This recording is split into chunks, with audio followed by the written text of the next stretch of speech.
फिर देखो, एक पर्टिकुलर हाइट एच से मैंने एक बॉल को यू वेलोसिटी में ऊपर की तरफ थ्रो किया और वो आके ग्राउंड में पहुंचने के लिए कितना टाइम लगा स्टूडेंट्स को? t1 टाइम लगा। ठीक है, ठीक है। उसी हाइट से मैंने एक बॉल को, 3 केसेस बता देता हूँ, कोई भी क्वेश्चन आएगा आप उसके अंदर फिट कर सकते हो।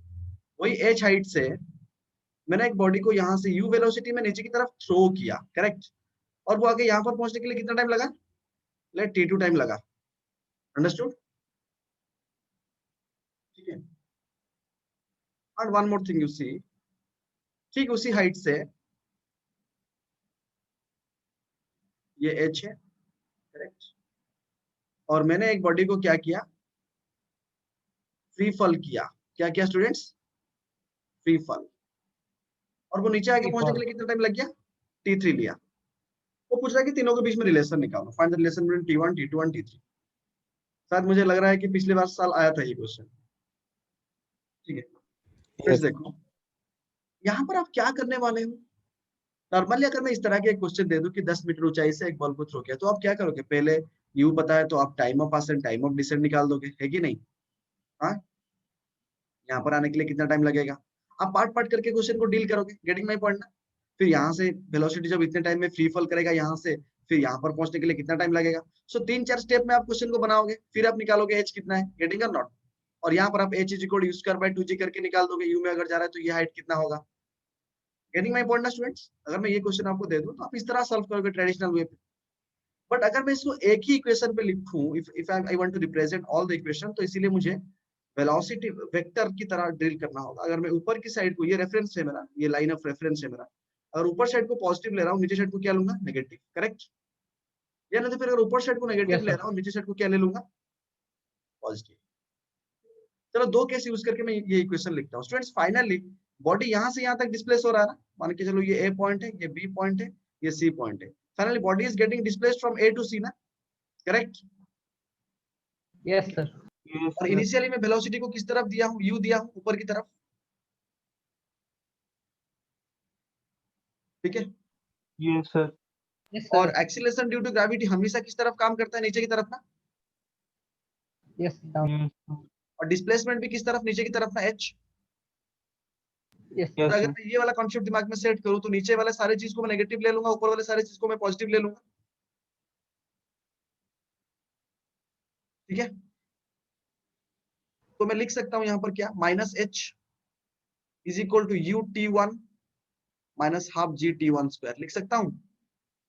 किसी एक इक्वेशन से आपका पूरा क्वेश्चन बन जाएगा। कितना हाइट कवर करेगा, कितना टाइम लग रहा है, यू। नहीं तो आप क्या करते हैं? आप पहले यहाँ पर ए टू बी, ये पॉइंट अगर मैं ले लूं, यहाँ जाने के लिए कितना टाइम, फिर यहाँ से यहाँ तक आने के लिए कितना टाइम, तो बाकी यहाँ से यहाँ तक आने के लिए कितना टाइम, यहाँ पर वेलोसिटी कितना होगा। इस क्वेश्चन को आप अलग तरीके से डील करते हैं। बट अगर एक ही इक्वेशन में लिखूं तो पूरा ये क्वेश्चन का जो चाहिए आपको बन जाएगा। गेटिंग माय पॉइंट और नॉट? Yes sir. तो ठीक इसी को अगर मैं रिप्रेजेंट करूं, यहाँ पर सब कुछ नीचे की तरफ है ना, यू भी नीचे की तरफ, जी भी नीचे की तरफ, और डिस्प्लेसमेंट भी नीचे की तरफ, करेक्ट? तो मैं लिख सकता हूँ minus H is equal to minus U t2 is equal to minus half G t1 square, correct है कि नहीं? और यहाँ पर क्या लिख सकता हूँ? Yes sir. सारे नहीं, सारे नीचे की तरफ, एच डिस्प्लेसमेंट भी नीचे की तरफ, जी भी नीचे की तरफ, और यू जीरो है। तो मैं लिख सकता हूँ minus H is equal to minus half G t3 square. यहाँ पर t2 लिखूंगा स्टूडेंट्स, हाफ जी t2 स्क्वायर। अगर मैंने ऊपर को नेगेटिव लिया, नीचे को पॉजिटिव लिया, तो कोई बदलाव नहीं आएगा, क्योंकि आप एक माइनस साइन यहाँ पर कॉमन ले लो, कितना आएगा?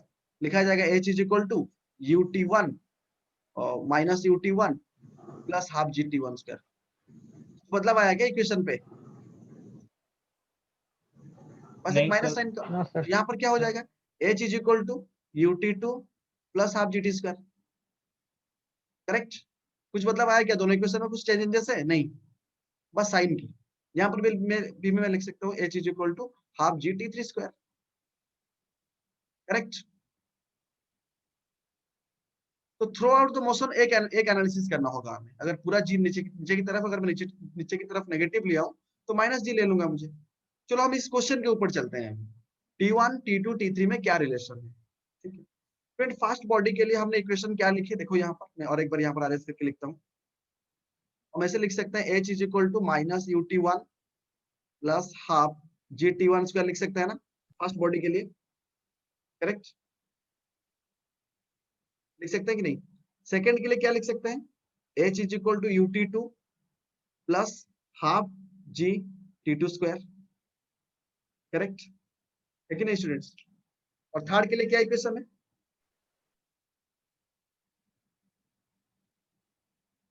यही है ना तीनों इक्वेशन, करेक्ट। Yes sir. चलो फिर चलो एक काम करते हैं, तीनों इक्वेशन को सॉल्व करते हैं। इसमें फर्स्ट दो इक्वेशन को देखो, ये इक्वेशन 1 है, ठीक है, जस्ट सी, ये इक्वेशन 1 है। इक्वेशन 1 को मैंने t2 के साथ मल्टीप्लाई किया, ठीक है, और फिर मैंने इसको ऐड कर दिया किसके साथ, इक्वेशन 2 को मैंने t1 के साथ मल्टीप्लाई किया। इक्वेशन 1 को मैंने t2 के साथ मल्टीप्लाई किया और इक्वेशन 2 को मैंने t1 के साथ मल्टीप्लाई किया, करके मैंने ऐड कर दिया। स्टूडेंट्स क्या होगा देखो थोड़ा, जस्ट सेम, यहाँ पर ht1 यहाँ पर ht2, अगर ऐड कर दूंगा तो कॉमन लेके क्या लिखूंगा, ht1 प्लस t2 लिख दूंगा ना, करेक्ट। समझ में आ गया स्टूडेंट्स, इज इक्वल टू, देखो ये जो भी है u t1 t2 हो जाएगा और यहाँ पर u t2 t1 हो जाएगा, दोनों माइनस प्लस है तो कैंसिल आउट हो जाएगा ना, कैंसिल आउट हो जाएगा कि नहीं, अगर मैं ऐड करूंगा t1 t2 सर मल्टीप्लाई और करके। एक बार रिपीट कर सकते हैं? ये इक्वेशन से तो फ्रॉम द ये इक्वेशन से तो हाँ सर।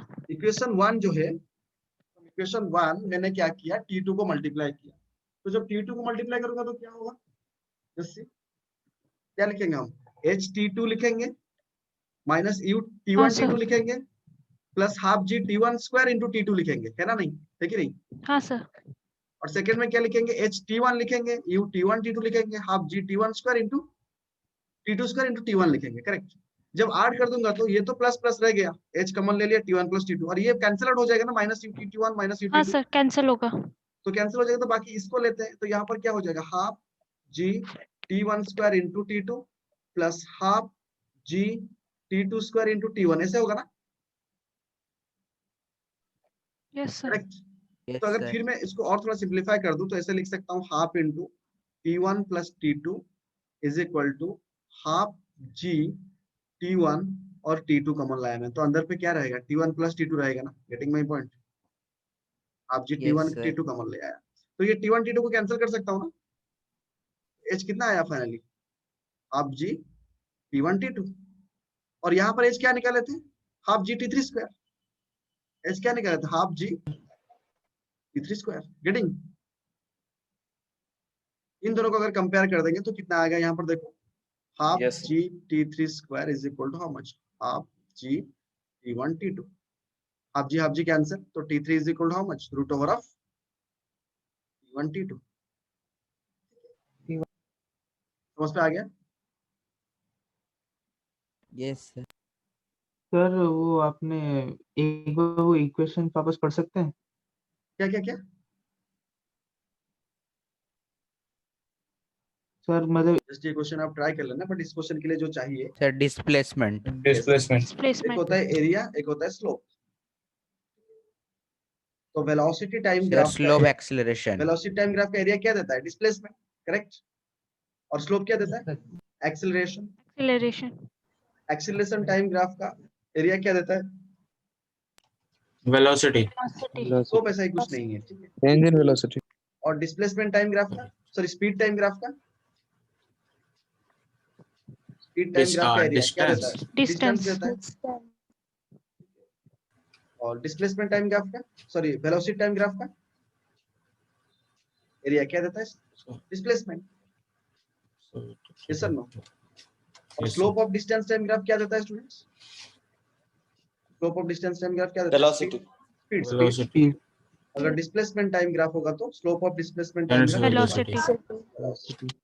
तो यहीं से आप कोई भी ग्राफ का आप एरिया निकाल सकते हो, कभी आप ट्रायंगल पा सकते हो, कभी ट्रापेजियम पा सकते हो, ठीक है। ट्रापेजियम का एरिया आपको पता है, ट्रायंगल का एरिया भी पता है, ठीक है, नहीं कहीं पे स्लोप निकालना होगा x2 - x1 by y2 - y1, इस तरह भी आप डायरेक्टली निकाल सकते हो area under a particular graph, ठीक है। Those questions are very easy, that's why I'm not saying, ठीक है। We'll go to the next one. ये एक क्वेश्चन है, just see the question very carefully students.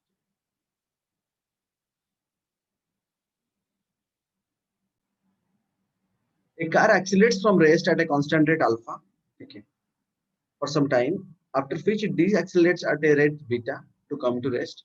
The total time elapsed is t evaluate directly पूछा होगा मान maximum velocity reached and total distance travelled. मैं तो उसकी प्रोसेस बता रहा हूँ बट आप एक्चुअली एग्जाम के लिए इसको याद रख लेना उसके बाद चाहिए।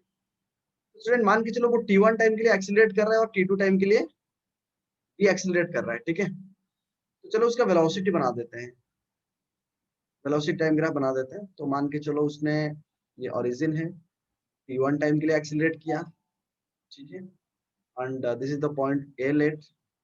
तो ये वाला जो वेलोसिटी है स्टूडेंट्स कितना होगा, v max होगा ना ये वाला वेलोसिटी, करेक्ट। और यहाँ से फिर Yes, d sir, V accelerate max. कर रहा है, ये यहाँ से यहाँ तक का टाइम t1 लेते हैं, यहाँ से यहाँ तक का टाइम t2 लेते हैं, correct b। Let the total time is students t is equal to how much, total time जो है t is equal to t1 plus t2। हम इसको रिप्लेस ही कर देंगे, इसका कोई ये मतलब नहीं चलेगा। तो स्टूडेंट ये जो OA लाइन है, ये जो OA लाइन है इसका स्लोप क्या होगा, एक्सीलरेशन होगा। ये अल्फा में एक्सीलरेट कर रहा है और बीटा में डिसेलरेट कर रहा है। AB भी दे सकता है कहीं पे क्वेश्चन पे, नो प्रॉब्लम। तो alpha is equal to what students, slope of line OA ना, alpha is equal to slope of Yes, sir. Line. So that is equal to how much, V max by T1 लिख सकता हूँ क्या, 0 0 पे तो V max by T1 है ना। तो यहीं से T1 कितना मिल गया मुझे, V max by alpha, correct मिला ना। Yes, sir. Similarly, अगर बीटा की बात करें that is negative slope of line AB, negative slope of line AB A to B, that is how much, V max by T2 ना। तो वहां से मुझे T2 कितना मिल गया, V max by बीटा। समझ रहे स्टूडेंट्स, पहले मुझे ये मिला था टाइम, सेकंड मुझे T1 मिला और यहाँ पर T2 मिला। अगर मैं यहाँ पर देखूं तो मैं लिख सकता हूँ ना V max by alpha plus V max by beta is equal to T लिख सकता हूँ ना स्टूडेंट्स, लिख सकता हूँ कि नहीं। Yes, sir. Sir. तो V max अगर मैंने कॉमन ले आया तो 1 by alpha plus 1 by beta, तो क्या लिख सकता हूँ, alpha plus beta by alpha into beta लिख सकता हूँ ना, Yes, sir. That is equal to T लिख सकता हूँ ना। तो उसने पहला क्वेश्चन में पूछा कि मैक्सिमम वेलोसिटी रीच्ड, तो डायरेक्टली हमें एग्जाम पे अगर ये याद होगा तो इस तरह करेंगे, नहीं तो V max is equal to कितना हो जाएगा, alpha beta into T by alpha plus beta. Directly देखते हुए ही हम कर सकते हैं डायरेक्ट, गॉट इट, समझे ना। और टोटल डिस्टेंस ट्रैवल्ड वो पूछ रहा है, टोटल डिस्टेंस ट्रैवल्ड मतलब क्या करेंगे हम इसका, VT ग्राफ का क्या निकालेंगे, एरिया निकालेंगे ना। Yes. तो जब एरिया निकालेंगे तो क्या करेंगे, half into base into height, base कितना है टाइम T इंटू हाइट कितना है V max है ना। दैट इज इक्वल टू क्या कर सकते हैं, half into T into V max कितना आया, half alpha beta T by alpha plus beta, correct. तो अगर इसको लिख देंगे तो कितना हो जाएगा, half alpha beta T square by alpha plus beta हो जाएगा ना।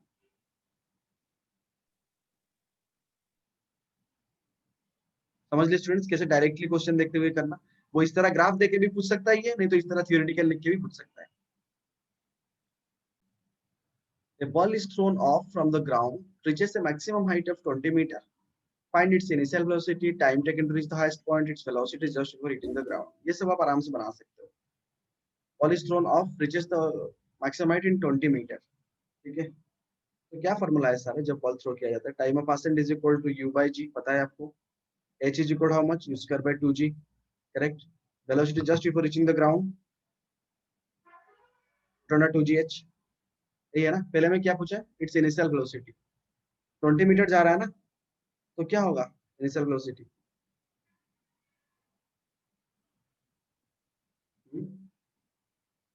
H is equal to U square by 2G. U square is how much, 2GH, so U is how much,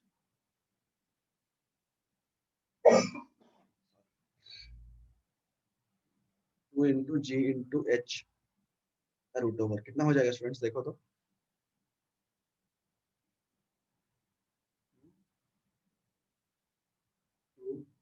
sir G10 डालेंगे ना, 10 डालेंगे तो कुछ एब्सोल्यूट आ रहा है क्या, सर 10 आएगा तो इजी आ जाएगा। हाँ 10 ले लो, ठीक है, नो प्रॉब्लम। कितना हो जा रहा है, 20 हो जा रहा है। Yes, sir. 20 मीटर पर 20 सेकेंड आ रहा निकाल दी डायरेक्ट। और time taken to reach the ground, तो t is equal to highest point, t is equal to u by g direct, ठीक है, 20/10 2 second. Velocity just to reaching the ground वही भी है, वो भी कितना आएगा, that will also 19.8 metre per second, but direction will be negative, तो -20 मीटर पर सेकंड लिखेंगे। It's displacement between 0.5 second and 2.5 second. ये क्वेश्चन के लिए मैंने एक्चुअली ये क्वेश्चन करवाया। It's displacement between 0.5 second and 2.5 second. That means students see here, अगर मैं थोड़ा मोशन को एनालिसिस कर दूं डायग्राम पे, यहाँ पर t is equal to 0, correct, यहाँ पर t इज इक्वल टू कितना है 2 सेकंड, है ना, फिर यहाँ पर t इज इक्वल टू कितना है जब वापस आ रहा है 4 सेकंड, है ना, 4 second. Yes sir sir 4 answer निकला जीरो 2 आएगा सेकंड क्या? में ऊपर पहुंचा, फिर 4 सेकंड में नीचे। वो पूछ रहा है डिस्टेंस बिटवीन 0.5 सेकंड, 0.5 सेकंड मतलब यही कहीं पे डिस्प्लेसमेंट 0.5 सेकंड, ठीक है, और फिर क्या है 2.5 यही कहीं पे होगा, 2 सेकंड के बाद कहीं पे होगा 2.5 सेकंड, समझ रहे हो ना। तो पहले क्या करेंगे, यस सर 0.5 में कितना डिस्प्लेस हुआ है निकालेंगे, what is the displacement in 0.5 second, तो दैट इज क्या करेंगे 20 into 0.5 minus half into 10 into 0.5 का स्क्वायर, कुछ एक वैल्यू आ जाएगा ना, आएगा कि नहीं। यस सर सिमिलरली y2 निकाल सकते हैं, मतलब t 2.5 में क्या करेंगे 20 into 2.5 minus half into 10 into 2.5 का स्क्वायर। डायरेक्टली आप देखें ये भी निकाल सकते हो, तो डिस्प्लेसमेंट कितना हो जाएगा y2 minus y1 is the displacement. इस तरह इसको निकाल देना। तो स्टूडेंट्स क्या करते हैं, देखते हैं कितना हाइट जाता है, फिर यहाँ से निकालते हैं ये हाइट कितना है, फिर यहाँ से फ्री फॉल कर रहे हैं मतलब 0.5 सेकंड में कितना आया होगा, उस तरह भी पार्ट पार्ट करके बहुत सारे स्टूडेंट्स बनाते हैं क्वेश्चन को। गेटिंग माय पॉइंट ना स्टूडेंट्स, यहाँ पर निकालते हैं टोटल हाइट है यहाँ पर 2 सेकंड, तो 0.5 कितना आ रहा है, तो हाफ GT स्क्वायर करते हैं, half into G into 9.10 into 2.5 करके ये निकालते हैं, फिर ये वाला डिस्टेंस को सब्ट्रैक्ट करते हैं। तो इतना सब करने की जरूरत नहीं है, डायरेक्टली y1 माइनस y2 कर सकते हैं, ठीक है। फिर एक चीज उसने पूछा, फिर मैं इसमें और एक चीज ऐड कर दे रहा हूँ, ये टोटल कितना है, तो ये हाइट टोटल 20 मीटर है ना students, this total height is 20 metre, correct. Yes sir उसने क्वेश्चन पे ये दिया कि the time at which, right another question here, the time at which, the time, fourth bit का आंसर कितना है सर सॉल्व करना बेटा, 10 मीटर आ रहा है आंसर। अप्रोक्सीमेटली वही यस कुछ सर आएगा, ठीक है 10 मीटर, ठीक है। तो स्टूडेंट नेक्स्ट मैं और एक बीट ऐड कर रहा हूँ इसमें, द टाइम एट व्हिच, वो पूछा होगा the time at which it is 15 metre above the ground, it is 15 meter above the ground। क्या करेंगे यहाँ पर, तो डिस्प्लेसमेंट कितना है 15, करेक्ट है कि नहीं, s is equal ut plus half it square में, Yes, u sir. कितना है, u कितना लिए हैं हम, मिल गया ना, u हमें 10 मिला है ना, 10 Yes, इंटू टी 20. नहीं पता कितने टाइम के बाद, minus half into 10 into T का स्क्वायर, तो हम सॉल्व कर देंगे, टी का वैल्यू आएगा। गेटिंग माय पॉइंट,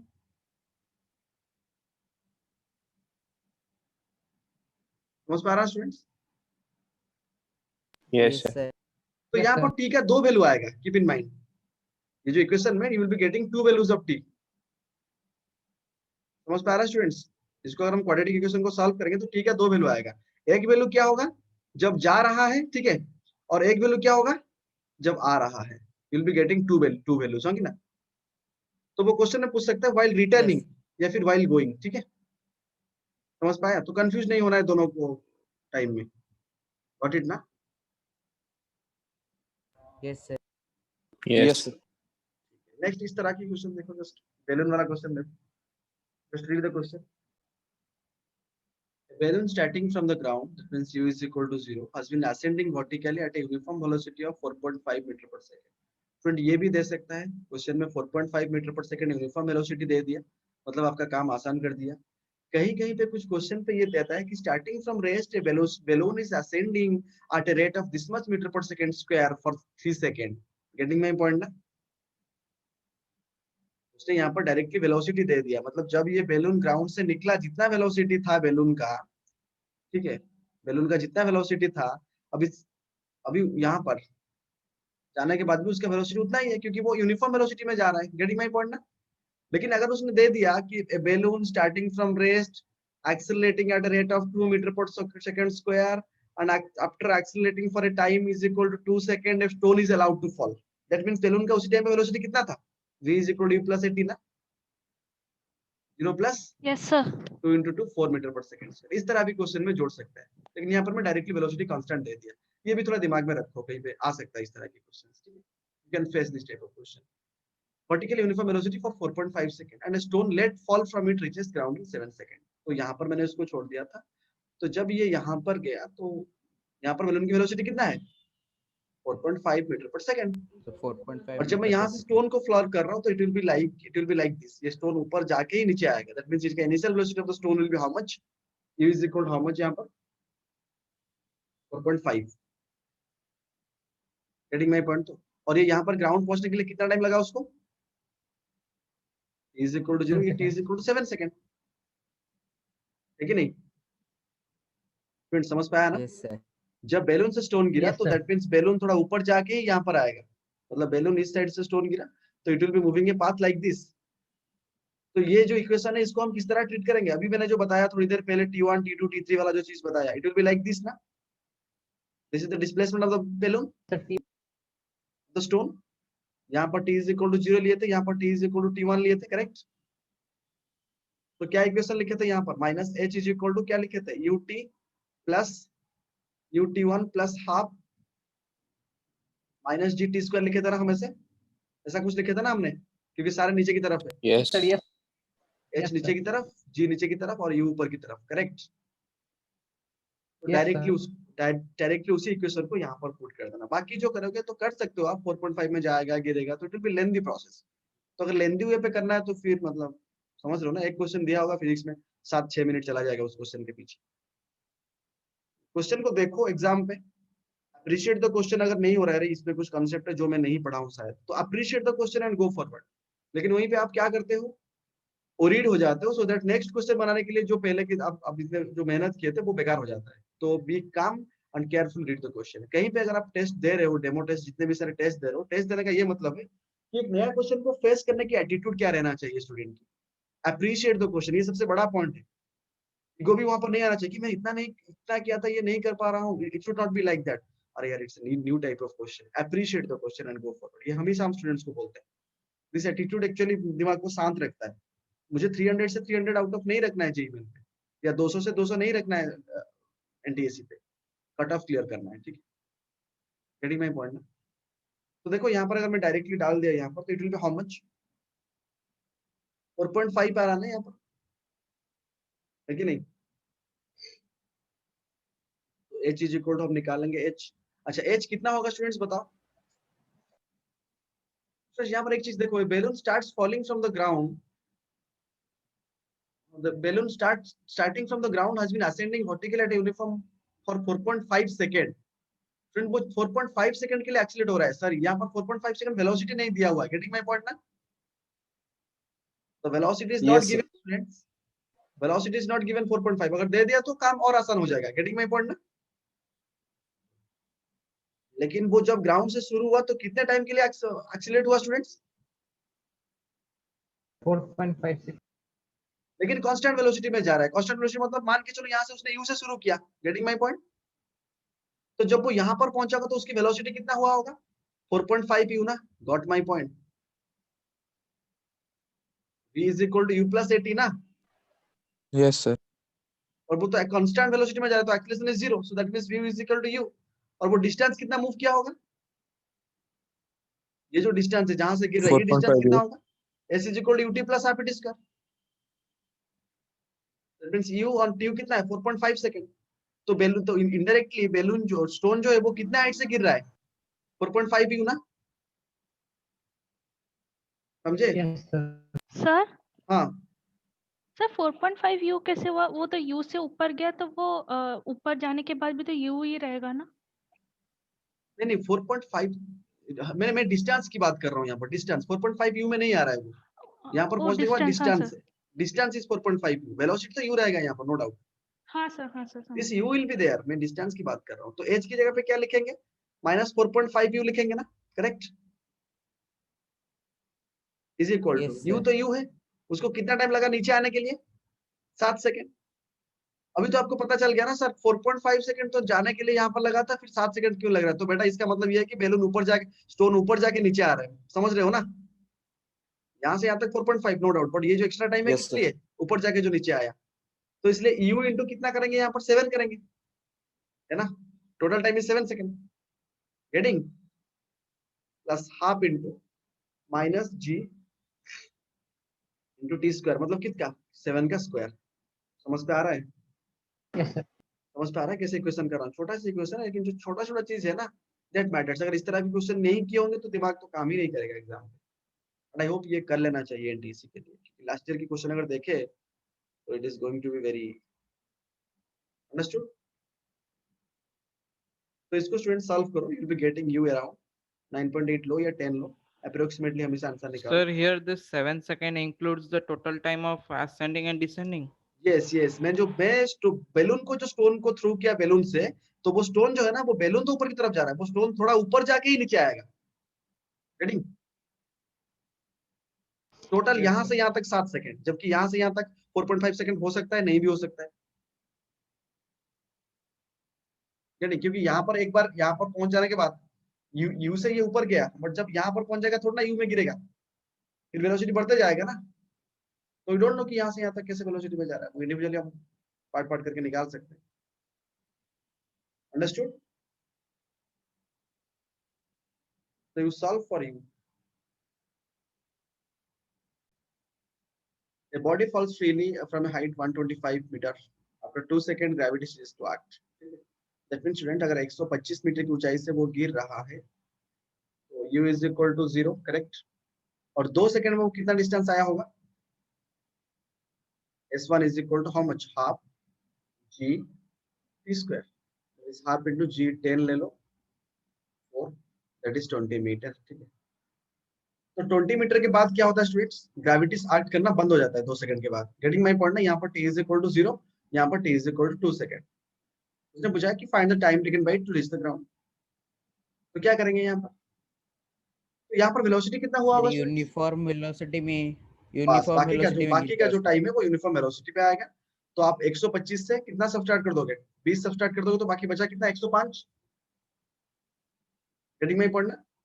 अभी उसको 105 मीटर कवर करना है, और कितने वेलोसिटी में जाएगा, यूनिफॉर्म वेलोसिटी पे जाएगा। और यहाँ पर वेलोसिटी कितना होगा 2 सेकंड के बाद, v is equal to u plus gt, u तो 0 है, तो 2 into 10 कितना हो जाएगा, 20 metre per second. 20 metre per second में अगर कांस्टेंट वेलोसिटी पे जा, तो 105 मीटर जाने के लिए कितना टाइम लगेगा, 5.21 second. 5.25 105 by 20, that is how much, 5.25 5.2 second. और टोटल ऊपर से नीचे आने तक कितना टाइम लगेगा,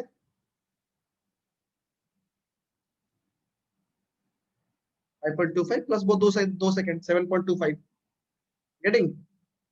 तो ये जो है ना, ये कंफ्यूज कर रहा है। अगर पता होगा तो कर पाएगा क्वेश्चन को, नहीं तो नॉर्मली ट्रीट करके आओगे। और आजकल क्वेश्चन एग्जाम में क्या हो रहा है, जो गलत आप, कोई अगर यहाँ से गलत ही किया, तो जो जैसे मूव करेगा वो आंसर ऑप्शन पे होगा।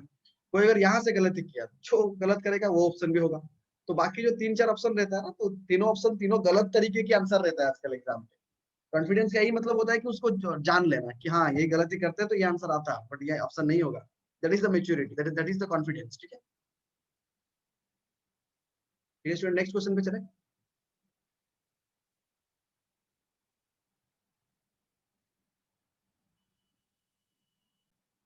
Parachutist drops freely from an aeroplane for 10 seconds. Before the parachute opens out, then he descends with a net retardation of 2 meters per second square. His velocity when he reaches the ground is 8 meters per second. Find the height at which he gets out of the aeroplane. फिर देखो, parachute पहले drops freely from earth, 10 second के लिए वो free fall कर रहा है, मतलब उसी 10 सेकंड में वो कितना डिस्टेंस गया होगा, half into G into half T into square, G into 10 square, that is 490 metre. फिर उसके बाद क्या होता है, then he descends with a net retardation of 2 meters per second square. then वो 2 मीटर पर सेकंड स्क्वायर में retard होता है। और उसी 10 सेकंड के बाद उसकी वेलोसिटी कितना हुआ होगा students? v is equal to gt ना, that is 9.8 into 10, that is 98 metre per second हुआ होगा, करेक्ट। और फिर वो 2 मीटर पर सेकंड स्क्वायर में रिटार्ड कर रहा है उसके बाद, दैट मींस कितना आएगा वो v square minus u square is equal to 2a s2